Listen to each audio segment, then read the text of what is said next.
Hola, ¿cómo están? Les habla Goody Miller, canalizadora, vidente, psíquica y asesora espiritual cuántica. Hoy les traigo un tema que a mí me apasiona y tiene que ver con la historia y la fantasía de la mente del ser humano. Muchas veces hemos escuchado que aquellos que practican la mediunidad o la canalización o cualquiera de las mancias, cartomancia, quiromancia, son personas que trabajan con las fuerzas oscuras.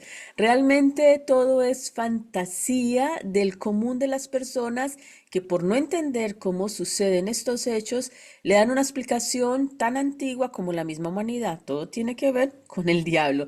Pues resulta que la historia de hoy tiene al agente original 007, a uno de los mediums más famosos que ha existido, y obviamente no podía faltar la cacería de brujas. Comencemos. En la Edad Media, la reina de Inglaterra tenía su grupo de asesores espirituales. En ese tiempo el esoterismo y la espiritualidad no era visto como lo vemos hoy en día. Era más bien algo de lo que no se podían ufanar las personas a viva voz. Sin embargo, todos sabían que los reyes, los políticos o cualquier otra persona que tuviese algún poder en la época acudía a todo tipo de adivinos, de gitanos que podían ver el futuro o cualquier tipo de persona que tuviese algún don, ya sea de ver o de sanar. Vamos a ver entonces quién era el agente 007. Vamos a empezar por él. Resulta que este famoso agente sí existió y que no era tan atractivo como Daniel Craig o como Pierce Brosnan. El agente 007 es el señor que ustedes están viendo aquí al frente de la reina y era el doctor John Dee. John Dee era astrólogo, matemático y criptólogo al servicio de la reina de Inglaterra. Mientras no ejercía sus funciones dentro del palacio, lo que hacía él era viajar por Europa y el código con el cual se podía contactar o lo contactaba la reina era precisamente 007. Adicionalmente se dice que dentro de sus pericias estaba construir poemas y todo tipo de obras literarias con mensajes encriptados que debían ser traducidos o que debían ser identificados solo por aquellas personas a las cuales iban dirigidos. Y uno de sus mayores colaboradores era otro grande en aquella época, nada más y nada menos que el señor William Shakespeare. Tanto William Shakespeare como el doctor John Dee estaban empecinados en unir la poesía y la matemática como una manera de unir los opuestos que existían en la sociedad. El doctor John Dee, que era un creyente de la divinidad, quería que todos fuésemos uno y que no hubiese algún tipo de separación dentro de nuestra mente humana. Y para ello estaba convencidísimo que la poesía y la matemática juntas podían obrar este milagro. Y por eso se dio sus artimañas para trabajar con el señor William Shakespeare. Y entre los dos escribieron cantidad de poemas que no sé en qué biblioteca estarán, porque no lo dicen, pero que seguramente deben ser muy interesantes leerlos al día de hoy. Y antes que ustedes me pregunten, bueno, Goody, ¿y dónde está la cacería de brujas? ¿Y dónde está el medium? Pues tenemos que pasar entonces a la persona de John Dee y solo quedarnos en él y dejar a William Shakespeare de lado. Otro día hablamos de William Shakespeare, que también se las tenía muy escondiditas. El doctor John Dee era un fan de lo oculto y una de sus mayores fijaciones, por así decirlo, era el hablar con los ángeles. En el momento en que él existió en la Edad Media y los últimos 400 años antes de su existencia, este tema era totalmente prohibido. Se consideraba que tratar de hablar con estos seres celestiales era algo del demonio, porque en la historia siempre, siempre todo lo que no podemos explicar tiene que ver con el demonio. ¿Por qué será? Bueno, vamos a continuar y les quiero comentar que él estaba empecinado en buscar una manera de conectar con los seres arcangelicales. Partamos de que si él quería conectar con ellos era porque estaba completamente seguro de su existencia. El gran problema que tenía el doctor John Dee era que, aunque supiese mucha alquimia, aunque fuese un matemático excelente y aunque fuese un criptógrafo muy versado, no tenía ninguna capacidad de las que son necesarias para conectar con estos seres angelicales. No tenía, como diríamos hoy en día, ninguna clari. No era ni claraaudiente, ni clarividente, absolutamente nada, por lo cual se dio la tarea de seguir investigando y empezar a buscar en esos círculos no tan frecuentados de la sociedad un medium que tuviese la suficiente capacidad como para conectar con los seres angelicales. Este personaje del Dr. John Dee, el agente 007 al servicio de Su Majestad, me gusta muchísimo porque uno de sus objetivos era tratar de hablar con los ángeles o con los arcángeles, con las energías arcangelicales, para extraer conocimiento que pudiese unificar las diferentes religiones que existían en su tiempo. Él creía ya en su momento en la unicidad, en que todos somos uno y que no debemos por qué estar separados por algo tan inocuo como la religión. Muy avanzado el señor en cuestión de este tipo de pensamientos para su época. Después de mucho buscar, apareció el medium que lo iba a ayudar, el señor Edgar Kelly, un clarividente, clariaudiente, un medium excelente que se puso a sus servicios y se comprometió en hacer todo lo que fuese posible y estuviese a su alcance para lograr hablar con las energías arcangelicales que tanto deseaba el doctor John Dee.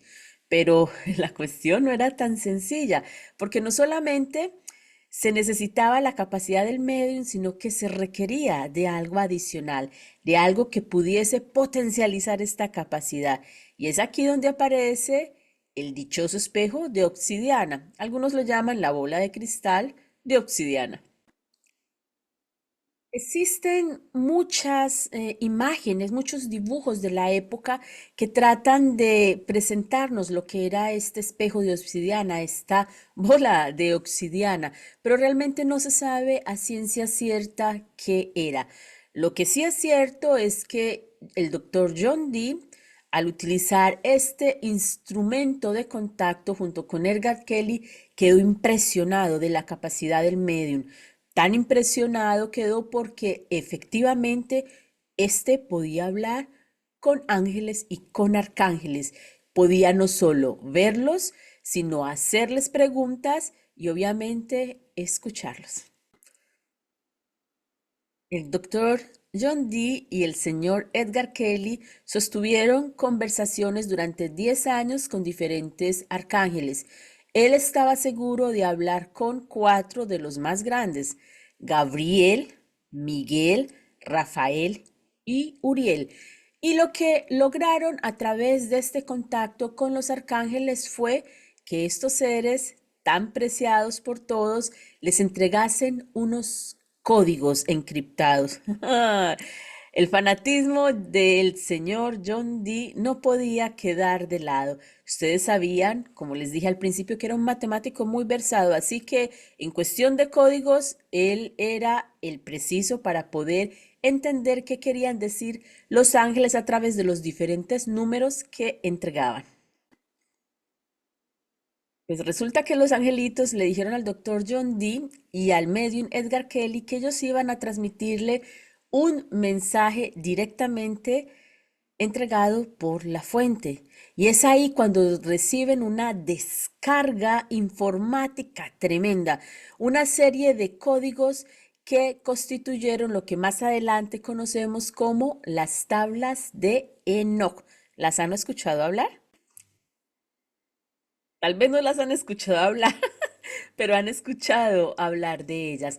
Resulta que estas tablas son cuadrantes, son 4 cuadrantes diferentes con aproximadamente unos 624 caracteres. Se dice que el medium en trance veía como una llamarada aparecía frente a él y de la llamarada salía un carácter. Y John Dee simplemente recibía la información de Edgar Kelly y automáticamente la colocaba en el punto de la cuadrilla que correspondía a la letra que se estaba entregando o al número que se estaba asignando a la correspondiente letra. Pues resulta que estas tablas son tan fantásticas que codificaron un lenguaje que se conoce como el lenguaje de los ángeles. por así decirlo, desde mi punto de vista, lamentablemente, luego en el siglo XIX, casi en el siglo XX, hubo un grupo de personas que dijo que este concepto, que estas tablas de Enoch que había extraído el doctor John Dee, el señor Edgar Kelly, estaban completamente falsas, que no tenían realmente los códigos que debían tener. Hicieron una modificación en el cual también incluyeron algunas figuras. Realmente no se sabe qué tan cierto puede ser esto, pero estudiosos norteamericanos aseguran que las tablas de John Dee y el señor Edgar Kelly son las que realmente contienen el lenguaje de los ángeles. Y aquí viene la cacería de brujas. Durante la época del Renacimiento, obviamente todo este tipo de prácticas de las que estamos hablando fueron prohibidas. Todo aquel que era sanador, vidente o que practicaba cualquiera de las mancias fue excluido de la sociedad, fue perseguido o simplemente fue tatán. Entonces, cuando se adentró el siglo XVIII, cuando los norteamericanos estaban muy ocupados con su guerra de independencia, Europa estaba muy ocupado con la Revolución Francesa, volvió a surgir un movimiento, vamos a llamarlo así, esotérico, que retomó no solamente este conocimiento tan antiguo que ya John Dee estaba experimentando, sino que empezaron a surgir una serie de personas que, al igual que Edgar Kelly, podían hablar no solo con los ángeles, los arcángeles, sino también con seres fallecidos. Y ahí fue cuando empezó todo lo que conocemos como el gran movimiento mediúnico que hasta ahora le presta un servicio a la luz. Entonces ya entiendo por qué el programa se llamó el 007, un medium y una cacería de brujas. Si no se hubiese dado la cacería de brujas luego de que se estuvo experimentando durante la Edad Media con todos estos, vamos a decirlo así, herramientas esotéricas, no hubiese podido la humanidad tomar un poco de calma y que se pudiesen nuevamente congregar, así fuese, a escondida las personas que tenían estas capacidades. Recuerden que la práctica es la que hace al maestro y como no podían salir a la luz, durante mucho tiempo estuvieron escondiéndose y practicando con aquellos que tenían capacidades similares. Y esta práctica fue la que hizo desarrollar diferentes métodos de comunicación que hoy en día todavía utilizamos. Espero que les haya gustado esta historia tan aterradora de El Agente 007, un medium y la cacería de brujas. Nos vemos en un próximo programa. Déjenme sus comentarios y muchísimas gracias por escucharme.